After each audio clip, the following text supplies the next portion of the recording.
के बाद स्वागत है। चले कुछ और खबरों पर नजर डालेंगे। इधर जबलपुर के नेत्रहीन विद्यालय के 100 छात्र बीते 8 दिनों से हड़ताल पर है।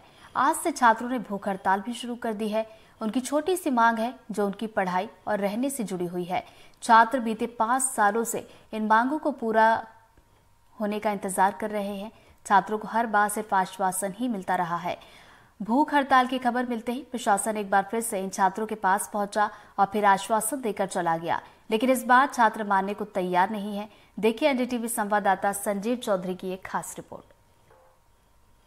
इस समय हम जबलपुर के नेत्रहीन विद्यालय में हैं। इन छात्रों के साथ प्रकृति ने वैसे ही खिलवाड़ किया था। ये दुनिया देख नहीं सकते, अपने स्पर्श से ही दुनिया को समझने का प्रयास करते हैं। पिछले 8 दिनों से ये छात्र आंदोलन कर रहे हैं। इनकी बहुत छोटी छोटी सी मांगे हैं, जैसे जो बिजली के जो तार लगे हैं वो कटे हुए हैं, इन्हें दिखता नहीं है, कभी भी उससे टकरा सकते हैं और इन्हें करंट लग सकता है। इनके साथ एक जो कर्मचारी हुआ करता था वो खुद नशा करता था और इन कर्मचारी इन्हें भी नशा सिखाता था। क्रिकेट के लिए साधन नहीं है, इनके किट पुराने हो चुके हैं और जो इनकी सबसे बड़ी और सबसे महत्वपूर्ण मांग है वो ये इस शिक्षा के लिए इधर आए हैं। ये चाहते हैं कि ब्रेल लिपि से संबंधित जो भी सामग्री है वो अब नहीं है, वो इन्हें मिल जाए। ये छात्र यह भी चाहते हैं कि जो संगीत के विद्यार्थी हैं उनके संगीत के उपकरण बहुत पुराने हो गए हैं। आज से ये छात्र क्रमशः भूख हड़ताल पर बैठे हैं। ये 3 छात्र आज से भूख हड़ताल पर हैं। हम इन्हीं से जानते हैं कि ये आखिर क्या मामला है और ये क्यों भूख हड़ताल पर बैठने के लिए मजबूर हुए। क्या नाम है आपका? जी, मेरा नाम रुपेश कुमार यादव है। और सर, हम लोगों का आंदोलन पिछले 7 दिवस से चल रहा है। हम लोग अभी 6 दिन तक शांतिपूर्ण धरना प्रदर्शन कर रहे थे, फिर भी प्रशासन ने हमारी जो वाजिब मांग हैं उनको नहीं सुना है, तो आज से हमें भूख हड़ताल पर आना पड़ा है। हमारी सर सबसे जो मेन मांग है शिक्षा को लेकर। यहाँ पे 1ली से 12वीं तक शिक्षा दी जाती है कहने के लिए, लेकिन सर यहाँ पे 4 शिक्षक ही हैं। 4 शिक्षकों से पूरा विद्यालय चल रहा है सर। और इंग्लिश की शिक्षा सर, हम लोगों को प्रारंभिक शिक्षा इंग्लिश की नहीं दी जाती। आजकल इंग्लिश की, कंप्यूटर की बहुत जगह मांग होती है सर्विस में। और कंप्यूटर शिक्षक भी सर 6वीं क्लास से कंप्यूटर सिखाया जाता है, लेकिन कंप्यूटर शिक्षक ही नहीं है सर, तो हम लोग कैसे अपनी पढ़ाई कर सकेंगे। और सर अपने मनोरंजन के लिए हम लोग क्रिकेट भी खेलते हैं, और क्रिकेट खेलने के लिए हमारे पास मैदान ही सही नहीं है, किट नहीं है। शतरंज भी हम लोग नेशनल लेवल में जाते हैं सर खेलने, लेकिन शतरंज बोर्ड ही नहीं है। ऐसे तमाम समस्याएं हैं सर। आप बताइए बेटा, आपका नाम क्या है और क्या प्रॉब्लम है यहाँ? सर, हमारी विभिन्न प्रकार की समस्याएं हैं, जैसे कि हमारी बिल्डिंग जर्जर हो चुकी है और बिल्डिंग की जो लाइट फिटिंग है वो भी पूरी तरह से ख़राब हो चुकी है। कभी भी शॉर्ट सर्किट होने का डर रहता है उसमें। और शिक्षक भी नहीं है हमारे पास, इंग्लिश शिक्षक भी नहीं है, कंप्यूटर शिक्षक एवं संगीत शिक्षक भी नहीं है, और क्रिकेट की सामग्री भी नहीं है हमारे पास, और चेस की सामग्री भी नहीं है। कि हमारी यहाँ की बिल्डिंग तक जर्जर है, आप वहाँ पर जाके देख सकते हो। वहाँ की बिल्डिंग पूरी, हमारे हॉस्टल की बिल्डिंग पूरी चूंती है। वहाँ पर मतलब नहाने के लिए जाते हैं, जाके कल किसी के ऊपर गिर जाती है। शासन प्रशासन यही बात का इंतजार कर रहा है कि किसी को यह घटना घटे, और यही चाहता है वो। इन विद्यार्थियों की मांग बिल्कुल जायज है। ये कोई भी ऐसी मांग नहीं कर रहे जिसे प्रशासन तुरंत पूरी नहीं कर सकता, लेकिन प्रशासन इंतजार कर रहा है कि कोई बड़ी घटना हो जाए। हम इन छात्रों की जो छोटी छोटी सी समस्याएं हैं उनसे आपको रूबरू कराते हैं। जैसे ये देखिए, ये चारों तरफ बिजली के तार कटे हुए हैं और ये इनके रोज के पानी पीने के लिए एक गंदा सा वाटर कूलर रखा गया है। विद्यार्थियों का ये बताना है कि जब इसकी स्विच को ऑन कर दिया जाता है तो इसमें करंट आता है। एक और वाटर कूलर है जिसे तो डंप करके रख दिया गया है। ये नेत्रहीन विद्यार्थियों के लिए स्कूल की हालत है। खिड़कियां जर्जर हैं, बिल्डिंग टूटी जा रही है, और विद्यार्थियों को बताना है कि यहाँ जो ये पीछे कचरा घर बना दिया गया है, ये देखिए, यहाँ से कई बार सांप और दूसरे जानवर भी आ जाते हैं और इन्हें कई बार पता नहीं चलता कि ये कोई जहरीला जानवर है। इन्हें जब नुकसान होता है उसके बाद इनकी समझ में आता है कि ये किसी जहरीले जानवर ने इनको काट दिया है। हॉल में बैठकर भोजन करते हैं। आप देख रहे हैं कि इसकी हालत क्या है। अभी पिछले कुछ दिनों पहले ही यहाँ पर जब छात्र भोजन कर रहे थे तो उस समय उनके पास ये एक प्लास्टर टूट के गिर गया था। क्या हुआ था सर? जिस दिन हम लोग भोजन कर रहे थे, ये अचानक जो है भोजन करके उठे ही थे और ये अचानक गिर गया। तो हम लोग सोचे क्या हो गया, लगता है भूकंप आया, ऐसा महसूस हुआ। लेकिन फिर हम लोगों ने जब उसको छू के देखा तो फिर पता चला कि ये तो प्लास्टर टूट के गिर गया यहाँ पे। जी सर।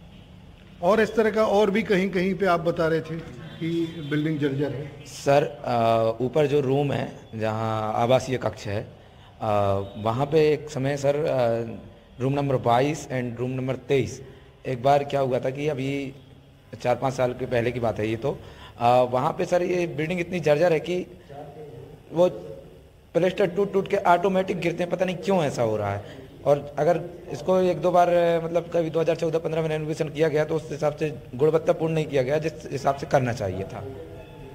यहाँ रहने वाले और पढ़ने वाले 100 विद्यार्थी हैं। इन सभी को संगीत की शिक्षा आवश्यक रूप से लेनी होती है। अब आपको बताएंगे कि ये देखिए ये किन उपकरणों से संगीत की शिक्षा ले रहे हैं। ये तबले हैं, ये ढोलक है, उसके पीछे हारमोनियम रखा है और भी ना जाने जो भी संगीत की सामग्री थी वो सब टूटी फूटी हालत में है। तानपुरे, सितार, ये सब जो है अब तो इन्हें उठाकर अलमारी के ऊपर रख दिया गया है। इन विद्यार्थियों से कहा जा रहा है कि अनिवार्य संगीत की शिक्षा इन उपकरणों से ली जाए। संगीत के शिक्षक हैं, क्या नाम है आपका? मेरा नाम कोमल सिंह बघेल। कोमल जी, ये बताइए कि जब ये उपकरण ही नहीं है तो आप इन बच्चों को कैसे पढ़ाते हैं? एक्चुअली में पहले 1987 में यहाँ 2 क्लासें चलती थी, एक इंस्ट्रूमेंटल एक वोकल। लेकिन आज की परिस्थिति में यहाँ वोकल सिखाया जा रहा है, इंस्ट्रूमेंटल नहीं। तो मैं इनको वोकल के लिए जो उपयुक्त वाद्य यंत्र हैं वो कुछ समय समय पर बनाए जाते हैं, लेकिन पूरी तरह से नहीं बनाए जा पाते क्योंकि संगीत क्लास के लिए स्पेशल फंड नहीं है। जो विद्यालय से राशि बची हुई होती है उस राशि के जरिए इनको बनाए जाते हैं और समय समय पे दिए जाते हैं।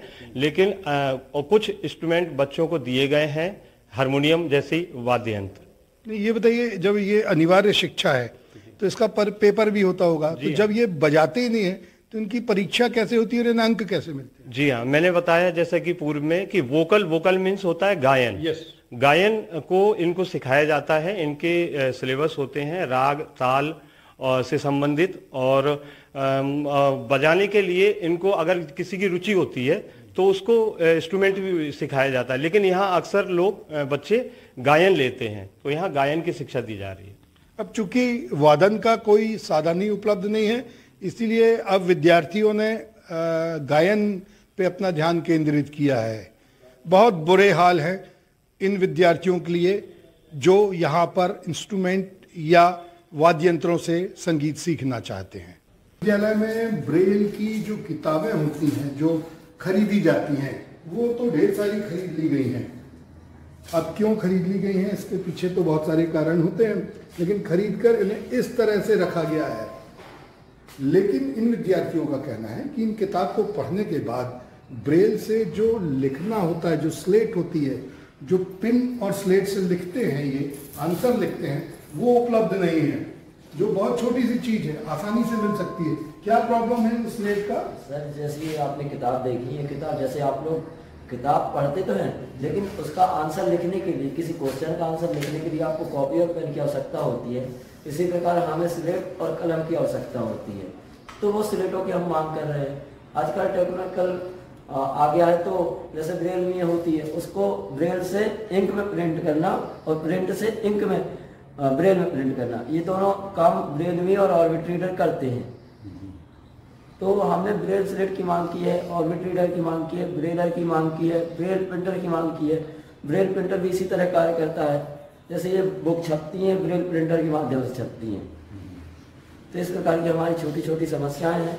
जैसे ये अभी आप जो लगातार ये मांग कर रहे हो अपने प्रिंसिपल से या अन्य अधिकारियों से, क्या कहते हैं? वो कुछ नहीं, बस यही कहते हैं हो जाएंगे, लेकिन 5 सालों से हम इंतजार करते रहे परंतु कोई परिणाम नहीं निकला, किसी प्रकार का निराकरण नहीं हुआ। तब हम जाके आज 8वां दिन हमारा धरना प्रदर्शन का जारी है और हमने क्रमिक भूख हड़ताल चालू कर दी।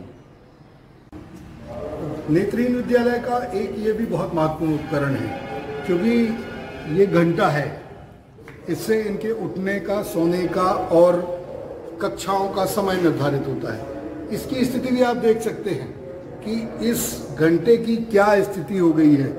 अंदाज लगा सकते हैं कि कितनी परेशानियां और कितने जर्जर माहौल में ये विद्यार्थी रह रहे हैं। जब ये पीतल का घंटा इस स्थिति में पहुंच गया और इसे देखने वाला कोई नहीं है, तो इन विद्यार्थियों को कौन देखता? पिछले 8 दिनों से ये 100 विद्यार्थी लगातार हड़ताल पर बैठे थे, लेकिन आज जब इन्होंने भूख हड़ताल की घोषणा की तो प्रशासन जागृत हो गया। आज थाना प्रभारी भी यहाँ पर हैं, SDM भी हैं और भी अन्य अधिकारी यहाँ पर आ गए और अब इनकी समस्याओं का निदान कब होगा ये तो बाद में कहा जाएगा, लेकिन आज सारे अधिकारी यहाँ पर हैं। SDM साहब, ये क्या मामला है और ये बच्चे अभी मैं पहले इन लोग से बात कर लूँ, उसके बाद फिर आपको डिटेल पूरा अभी नहीं बताइए आप। नहीं पहले आपको 8 दिन से ये लोग बैठे हुए हैं, आपको कोई जानकारी? 8 दिन से नहीं बैठे जी, तो आज बैठे हैं और 8 दिन से जो पहले बात चल रही है इसके लेटर में जो सिटी डायरेक्टर सामाजिक न्याय है वो इनकी समस्याओं के बारे में पहले से पूरा परीक्षण कर चुके हैं। इस सारे जो रख रखाव है, इन विद्यार्थियों की सुरक्षा, इन विद्यार्थियों का भोजन, इन सब का प्रबंध जो है सामाजिक न्याय मंत्रालय का। हमारे साथ ज्वाइंट डायरेक्टर सामाजिक न्याय मनोज सिंह साहब। मनोज जी बताइए क्यों बैठे हैं? शायद आप आए हैं यहाँ तो आपको भी कारण बताया होगा। इधर भी इसमें ये है 3-4 बिंदु है इसमें। ये मंडे को इनका मांग पत्र आया था हमारे पास, हमने उसका परीक्षण किया और जितना जिला स्तर से संभव था उसका निराकरण अपन ने कर दिया। शुरू में इनने 16 सूत्री मांगे दी थी, उसमें से अधिकांश कंप्लायंस हो गए। अब कुछ चीज़ें ऐसी हैं जो कि राज्य सरकार के जैसे मान लीजिए कि बजट का आवंटन करना है, 11,75,000 रुपये चाहिए बिजली विभाग से रिनोवेशन के काम के, वो तो सरकार देगी। मान लीजिए कि 3 लाख का म्यूजिकल इंस्ट्रूमेंट का है, वह सरकार देगी, वह हमारे हाथ में नहीं है। तीसरा जो बिंदु है, ये चाह रहे हैं कि राइटर उपलब्ध कराया जाता है जो दिव्यांग ब्लाइंड होते हैं, तो राइटर को सामाजिक न्याय विभाग 50 रुपया देता है। बाकी में शिक्षा विभाग का जो मापदंड है उसमें 150 रुपया देता है, लेकिन उसमें विद्यार्थी वहन करता है, इसमें सरकार पे बोझ पड़ता है। ये तो पॉलिसी डिसीजन है। मनोज सिंह जी का कहना है कि इन्होंने इनके हाथ में जो था उन्होंने कर दिया, अब सरकार स्टेट गवर्नमेंट जब करेगी, जब इनकी मांगे। आप चाहो तो इसका अवलोकन कर सकते हो। मैं देखता हूँ कि नए मुख्यमंत्री इस मांग को, इस छोटी सी मांग को कितने संवेदनशीलता से लेते हैं। वीरेंद्र शर्मा के साथ संजीव चौधरी, NDTV के लिए।